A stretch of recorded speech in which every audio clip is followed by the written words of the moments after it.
بسم الله الرحمن الرحيم فافتح بيني وبينهم فتحا ونجني ومن معي من المؤمنين فأنجيناه ومن معه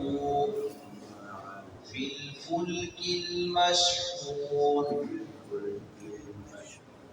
ثم أغرقنا بعد الباقين إن في ذلك لآية وما كان أكثرهم مؤمنين وإن ربك لهو العزيز الرحيم. سیدنا ابراہیم خلیل اللہ علیہ تحیت و تسلیم کے بعد حضرت نوح علیہ السلام ان کا تذکرہ خیر چل رہا ہے کہ انہوں نے 950 سال لوگوں کو دعوت و تبلیغ کے پر دعوت و تبلیغ کی اور آمادہ کیا کہ شرک سے بچ جاؤ اور اللہ کی توحید کے علمبردار بن جاؤ. حضرت نوح علیہ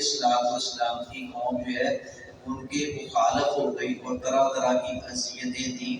حتیٰ کہ حضرت نوح علیہ السلام نے پھر جب انہوں نے حدود اللہ کو پامال اور کراس کرنا شروع کیا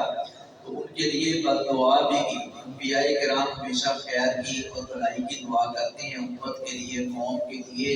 لیکن جب بے بسی ہو جاتی ہے تو پھر کہتے ہیں ربی لا تذر علی الارض من الکافرین دیارا، اللہ ان کو تباہ و برباد کر دے، ان کا ستیہ ناش کر دے. نبی صلی اللہ علیہ وسلم نے بھی یہ کئی ایک مواقع پر چند ایک مواقع ایسے ہیں مختلف جنگوں میں جب بہت زیادہ شاعر اسلام کی توہین و تنقیص اور نبی صلی اللہ علیہ وسلم کی اور اللہ رب العزت کی ذات کے بارے میں کی زبانیں جو ہے ہاتھ سے آگے بڑھ گئی تو پھر اللہ رب العزت سے پیارے نبی صلی اللہ علیہ وسلم نے دعا کی اللہ ان پر یوسف علیہ السلام کے دور کی طرح 7 برس کا قحط نازل فرما،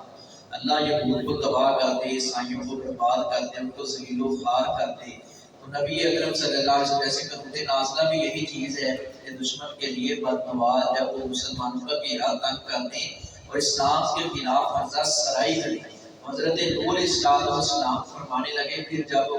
اخیر دیکھ کر فرمانے لگے اللہ ان کے درمیان اور میرے درمیان حد فاصل قائم کر دے، حتمی فیصلہ کر دے، لوگوں کو پتہ چل جائے کہ یہ وہ لوگ ہیں جو اللہ رب العزت اور اس کی حدود کے بارے میں بد زبانی کی انتہا کرنے والے ہیں اور اہل ایمان ہی کامیاب ہیں. اور اللہ کے حکم سے وہ کشتی کے اندر انہوں نے جس چیز کا اللہ رب العزت حکم دیا تھا وہ جوڑا سوار کیا، اہل ایمان کو اللہ رب العزت نے بچا لیا. حتیٰ کہ بیٹا ہے اور کہنے لگا میں پہاڑ پر چڑھ کر جان بچا لوں گا، لیکن رب کے آگے کون ہے جو بچ سکے؟ اللہ رب العزت کی گرفت بڑی مضبوط ہے، سب ہیج ہیں، سب جو ہے کمزور ہیں. اللہ رب العزت کی ذات بلند ہے اور برتر ہے اور سب سے بڑی ہے، اور وہ گرفت کرنے پر آئے تو فرعون جیسے ظالم جو ہے پلک جھپکنے کی طرح ان کو تباہ و برباد کرتے. اسی دریا سے موسیٰ علیہ السلام کو اپنا پار کراس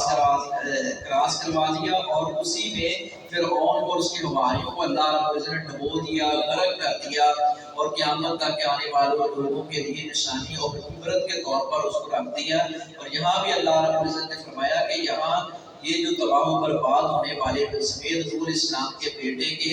یہ وجہ کیا تھی کہ یہ اللہ رب العزت کی حدود کے بارے میں اور اس کی ذات کے بارے میں عرصہ سرائی کرتے تھے. تو پھر اللہ رب العزت نے ان کو ذلیل و خوار کیا، اہل ایمان ہی صرف بچے ہیں. فافتح،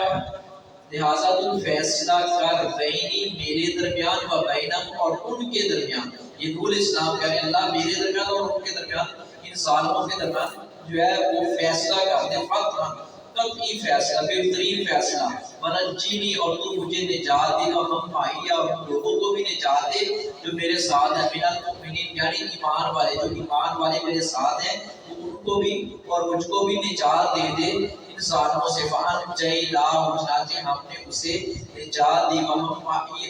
معه اور ان لوگوں کو بھی جو اس کے ساتھ تھے۔ یہ نوح علیہ السلام کو بھی نجات ملی اور ان کے اصحاب کو بھی نجات ملی، جیسے موسیٰ علیہ السلام کو بھی نجات ملی اور ان کے اصحاب کو بھی، ان کے دوستوں کو بھی، 10 محرم کو نجات ملی۔ یہ جو عاشورہ کا روزہ ہے یہ نجات اور کامیابی اور اسی طرح آزادی کی خوشی میں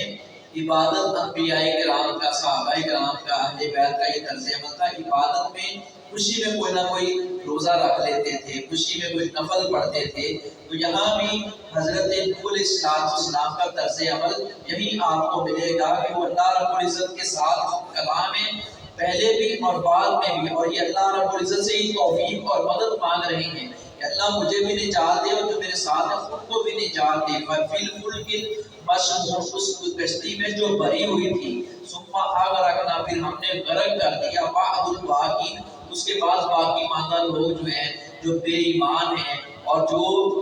ظالم ہیں، جو شرک میں لت پت ہیں اور برائیوں میں جکڑے ہوئے ہیں، ان کو اللہ رب العزت نے غرق کر دیا۔ اِنَّ فِي ذَلِكَ بلا شبہ اس میں لآیہ عظیم نشانی ہے، عظیم نشانی کے لوگ دیکھیں گے، لوگ عبرت حاصل کریں گے، یہ واقعات سنیں گے۔ قرآن کریم کے اندر یہ واقعات مذکور ہیں اور یہ ایسے قصص ہیں اور ایسے واقعات ہیں جو سچائی پر مبنی ہیں۔ وما کان اور نہیں تھے اکثر ان کے اکثر ایمان لانے والے، ان کے اکثر ایسے تھے جو ایمان نہیں رکھتے تھے، اللہ رب العزت نے ان کو برباد کر دیا۔ وَإِنَّ رَبَّكَ اور بلا شبہ آپ کا رب لَهُوَ الْعَزِيزُ الرَّحِيمُ وہی ہے نہایت غالب، بہت رحم کرنے والا، وہ غلبہ پاتا ہے، وہ رحم بھی کرتا ہے اور جو رحم کی طرف نہیں آنا چاہتا پھر اللہ رب العزت غالب ہے اور اس کو دبوچ بھی دیتا ہے۔ وما علیہ الا البلاغ۔